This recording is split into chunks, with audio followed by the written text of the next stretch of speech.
was headed by Undersecretary Edwin Lopez, the Undersecretary for Operations. Members came from OTS and LRTA as well. And basically, kinonsolidate nila yung two reports, and these are our findings. And I'll just walk you through.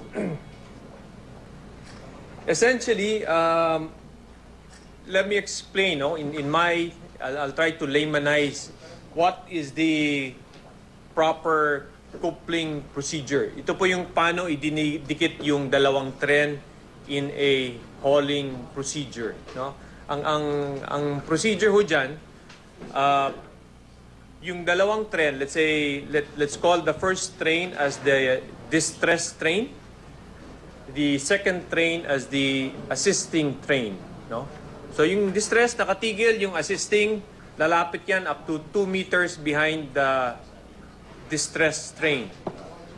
Ang unang procedure ay yung assisting train driver bababa dun sa puwitan ng distress train. In this situation, tutulak niya. Yung driver from the distress train pupunta sa likod ng train dun sa kanyang pinaka-pilot house o pinaka-cabin niya kung saan may control. Ano ba ito? Lilipat.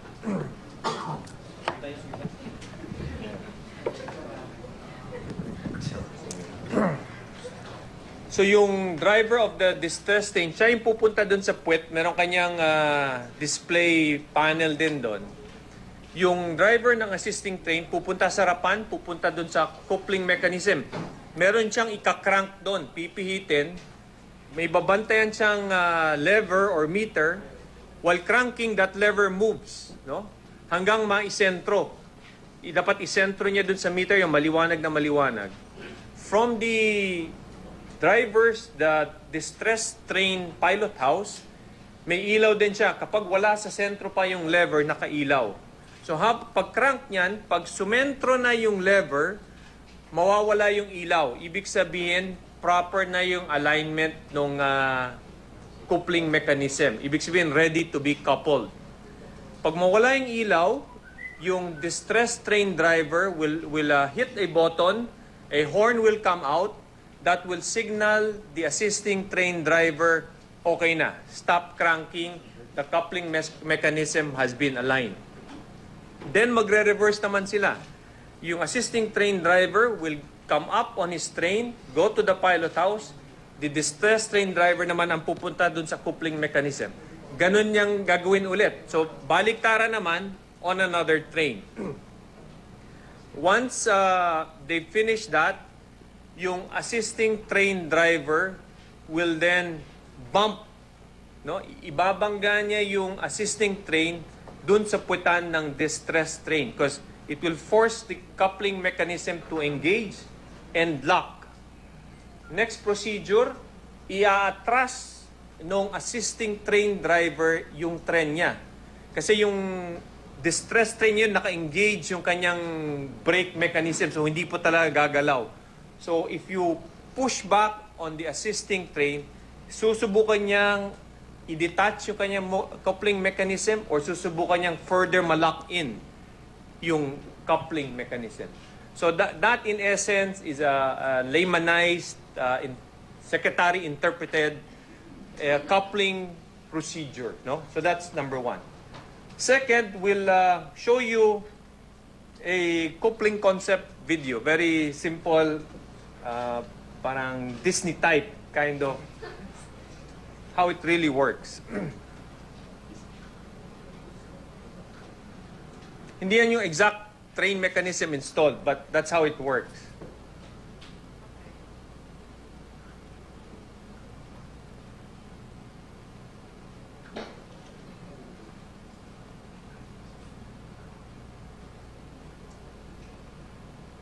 And that's how it disengages. So essentially, once mag-lock yan, halos sigurado ka na, designed yan to pull, push trains to its design. Okay. Well, dito we have the video. It's a longer video. We'll start it around 6 minutes. Later, after dito, you could view the full video. But we want to show you here how a train, siguro tapos na yung ano niya, yung procedure of cranking dito. Paano niya ibabangga at i-engage yung two trains?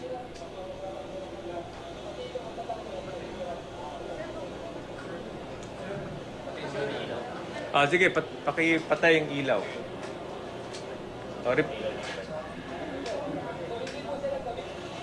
Yan. Sige, patayin yan.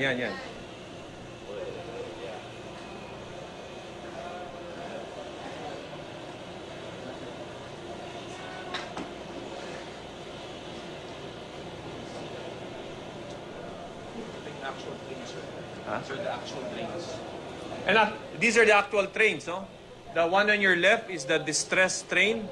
The one on the right is the assisting train. Actually, were the trains intact.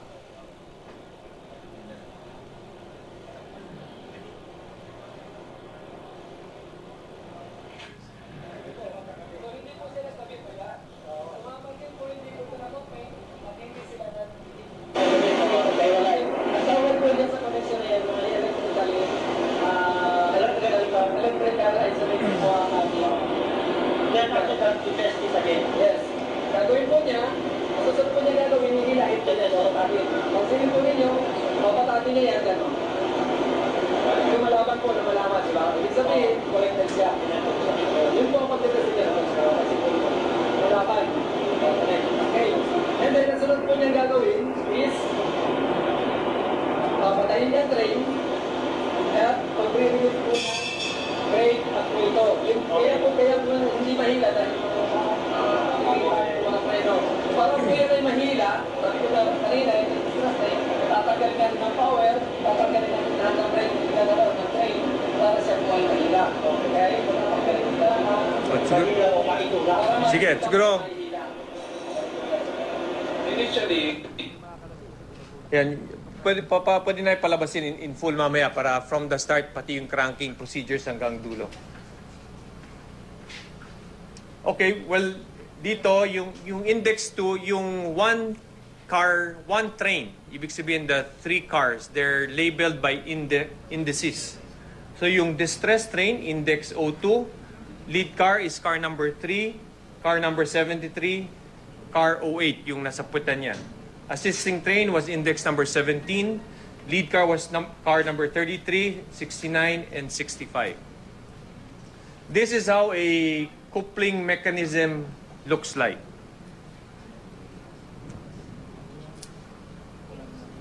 So it has a male and female end, and more modern mechanisms would use nothing sexual about it, but even in refueling in Navy ships, you have a female and male receptacles.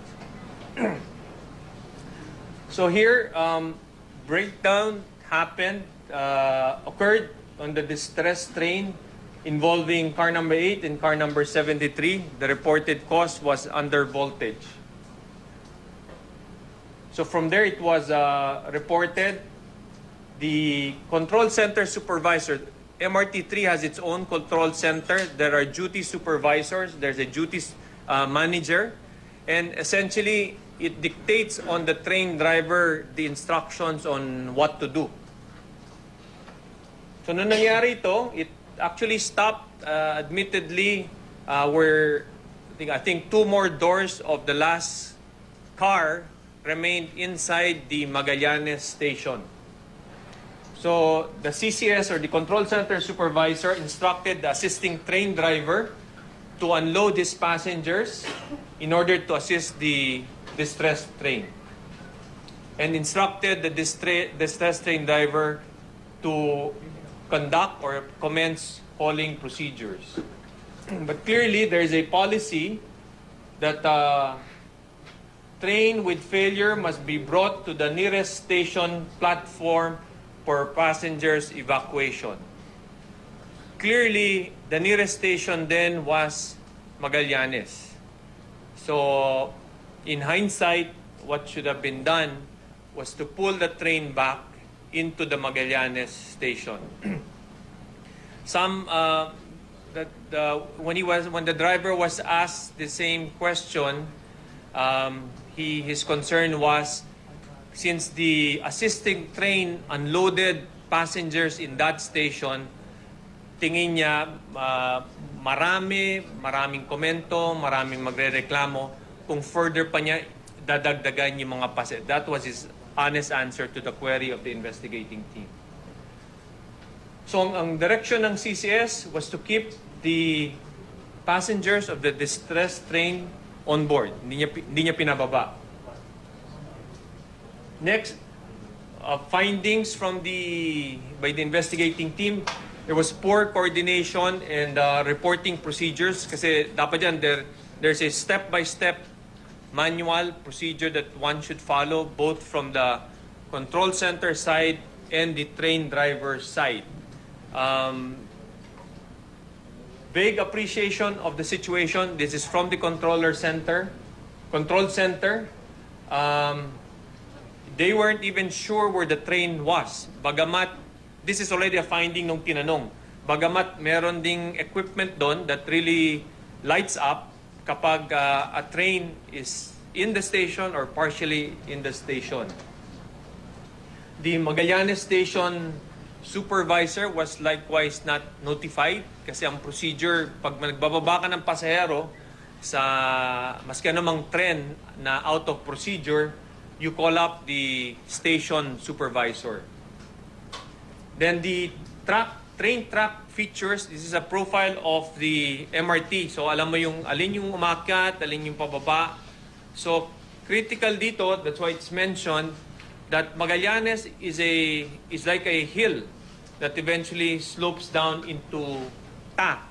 So that is a key feature that you should be aware of if you are in the control center para alam mo kung ano yung terrain na papatakboy mo yung tren.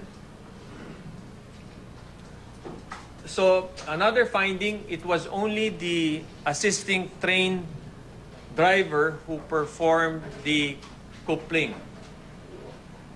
So the standard coupling procedure is not followed. The redundant safety challenges. This is when the two drivers get involved. You switch, you honk the horn, you align the levers, you pull back the trains. Actually, not followed to the letter. Per assumptions versus actual testing. Baka akala niya nung ibinunggo niya okay na, and not really the actual tests are following the procedure. Then the assisting train driver commenced his hauling procedure without clear approval from the control center. There was also poor coordination. It seems like, again, these are very procedurally intense steps. Hindi nasundan. Likewise, there is also, in our procedure, dapat pag magtutulak ka ng tren, ang maximum speed mo is 15 kilometers per hour, 1.5. Likewise, at the end, sa may TAF station, there is what you call a retarding buffer na designed din siya to stop a train running at 15 kilometers per hour or less. But based on the black box reading of the train, of the assisting train, dahil yung distressed train is de-energized, wala siyang recording, black box not working, completely out of power. He actually went over the design speed or the procedural speed of 15. I didn't show the graph anymore. Ito, pakita namin sa inyo dahil this is the reading from the black box of the assisting train. Your vertical axis, yung 0, 10, 20, is the speed in kilometers per hour. Your horizontal axis, first number, the number above is the date. The number below is the time in military 24-hour basis. So, dito yung tumigil siya para mag-unload ng pasahero. So, 0 speed. He was a few meters behind. This was his push to get directly behind the train or actually could have been yung pagbangganan niya. That from after nag-approach siya at binanggana niya yung diretso on his own. Then he stopped. So dito, he assumed naka-couple na sila. This is where he commenced his push. Assuming they're coupled. And remember, 15 kilometers per hour dito. Ang procedure, from the time that he push until he gets to Taft, dapat hindi siya lalampas sa 15 kilometers per hour. We look back into the records. He reported na by plain physics, nung in-interview siya, pagka-push, sa harapan niya lang kita niya nakadikit. Kailan mo nakitang humiwalay yung unang tren? Tama-tama, sinabi niya sa bandang itaas ng Magallanes. In the highest point, kasi ang itsura ng Magallanes puntang Taft, parang ganito Ganyan, then bababa ka rito. So, tama yung sabi niya, ang kwento niya, at the highest point of the rail heading towards the Taft, doon niya nakitang humihiwalay yung tren. Reported time was around 15:50. So banda rito. So he was on an uphill climb mula rito hanggang dito. Dapat hindi pa nga mabilis dahil paakyat yun, hindi naman downhill. So clearly, he was already exceeding the procedure beyond 15 kilometers. So mas mabilis talagang ang tulak niya. Okay, so that would have been 15:50. And sinabi niya, nung bumitaw, dito hindi na niya kasalanan to dahil bumitaw na yung tren. Parang hinabol niya lang, hinabol na hindi naman para banggain niya, para engage, dahil imposibleng ma-engage yun. Parang sinabi, he moved forward, but kept a safe distance na siguro din hindi sila magbabanggaan. I don't know kung lumabas yun in order to be ready to assist. Just in case. Kasi alam niyang things went wrong So, on this part, naka-disengage na siya at around 15:50. So, dito, tumatakbo na siya. Medyo dito, he started decelerating nung palapit na siya sa Taft. So, eventually, he stopped siguro 15:51 and 30. Early than 15:52. So, another findings, clearly, the distress train disengaged. Humiwalay siya at ang reported at the peak of Magallanes. So, one can conclude, nung nagtulak yung tren, talaga hindi na siya naka-engage kasi wala namang force or any abnormal intervention that happened mula sa tulak hanggang umakyat sa Magallanes. No? So, the assisting train informed the control center. The distress train likewise reported to the control center that they have been disengaged. Nakita naman ng assisting train yung distress train, nakita niya masyado siyang mabilis and he concluded he has been decoupled. Likewise, no available measures to stop a de-energized train. The trains are designed, pag hindi ka naka-energize, there's no braking mechanism. In fact, the driver was told to press the mushroom button. Ito yung emergency stop. Again, these are extreme measures. They're thinking na baka umandar pa. But apparently, it did not engage. Actually, wouldn't work.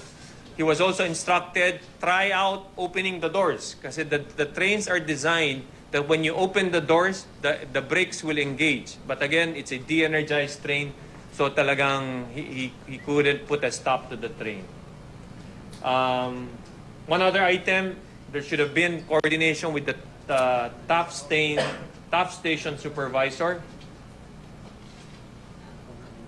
Yan, as I described to you, those two acts to try to stop the train had no effect. The driver eventually alerted the passengers to hold on, brace yourself. Then, as I've said, there is a retarding buffer mechanism dun sa dulo, parang pang last stop measure. It is designed for 15 kilometers per hour at pati yun, nasira niya at natakay niya. So definitely one conclusion you get is above the design stopping speed yung takbo nung tren. So now we go to the recommendations. One, strict observance and implementation of all safety and operational procedures and policies. Again, there are clear procedures. Apparently, they weren't followed. We are looking at them, reevaluating them, especially evacuation of passengers. Administrator Chaneco has now put in effect a policy na for any pushing or pulling procedure, there should be no passengers on board. No? Kasi malinaw sa policy, kapag nasa stasyon, pababain mo. Kapag in between stations, then you push. Baka naman, we are now better off. We amend policy na i-assist na lang namin ng husto yung mga pasero. Maglalakad ng konti, but again, that is a policy that we're adopting. Prioritize the review and upgrade of all safety and operational procedures and policies relative but not limited to hauling and coupling, passenger evacuation, and communication procedure. Next. Implementation of biannual reorientation, retraining for personnel involved in operation, both drivers and control center, and annual testing of their safety. Kasi ngayon, the policy is they get trained once a year. Now we'll do it twice a year, and actually get in place a independent authority to do the annual testing. Fourth, conduct performance audit of the divisions in charge for trained drivers, control center, engineering, and implement upgrade when necessary. So putting manuals in place, checklists, to try to institutionalize na sa mga itong procedure, dapat hindi mo nire-recall ng memory. Yung parang, ano nga pala yung itinuro sa akin, parang delikado yun eh. Mahalaga, by habit, by policy, and by rules, you pull out a manual, you go one by one to the check-off list. So para walang failure in memory, we'll put that in place. Likewise, naisip din namin, since DOTC is basically running all three lines, we will put in place a team that could do spot audits, meaning I could dispatch a team from DOTC, okay, proceed to LRT1, go to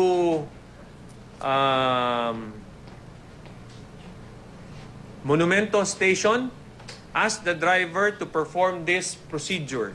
So without affecting operations, without affecting safety, drivers should be able to answer anything that that audit team, ibig sabihin, ang effect lang naman ito, drivers will be on their toes, nakabisado nila yung procedure. At the end of the day, you have to go back, pull out the manual, follow the procedures.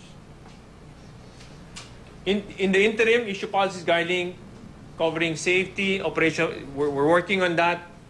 Clearly, we are setting 40 kilometers per hour sa MRT3. Ipapantay na namin siya sa LRT1.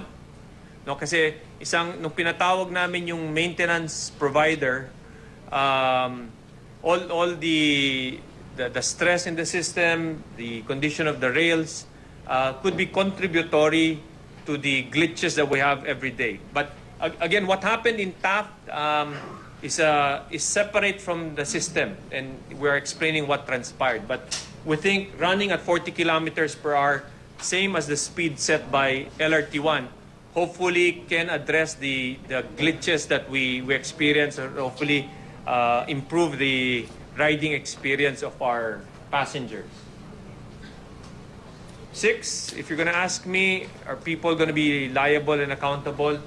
We will initiate the filing. Ang inyo pong napanood ay ang press briefing ng DOTC kaugnay sa mga aberya sa MRT.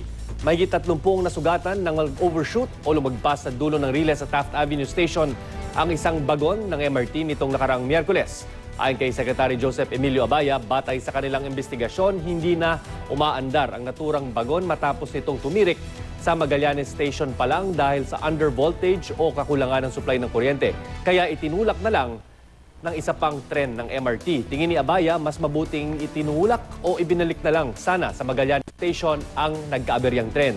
Hindi rin daw nasunod ang standard coupling procedures o mga panuntunan para tiyaking ligtas at sapat ang ginawang pagkakabit sa dalawang tren. Kaya kumalas ang distressed train sa assisting train at nagtuloy-tuloy hanggang bahagya na itong nadiskaril. Hindi rin dapat lumampas sa 15 kilometers per hour ang speed ng pagtulak sa distressed train. Pero sa datos ng black box sa assisting train, maabot ng 40 kilometers per hour ang speed ng pagtutulak sa nagkaaberyang tren. Bukod sa mga nasugatan, nadamay rin sa aksidente ang isang motorsiklong nakaparada malapit sa Riles at isa pang poste ng Meralco na kalaunay bumagsak sa isang SUV. Ani Abaya, wala raw paraan na sa ngayon para mapigilan ang isang tren na walang power supply. At yan pong maiinit na balita sa oras na ito. Tutok lang dito sa GMA News TV para oras-oras, alam mo. Ako po si Chino Gaston. Magandang hapon.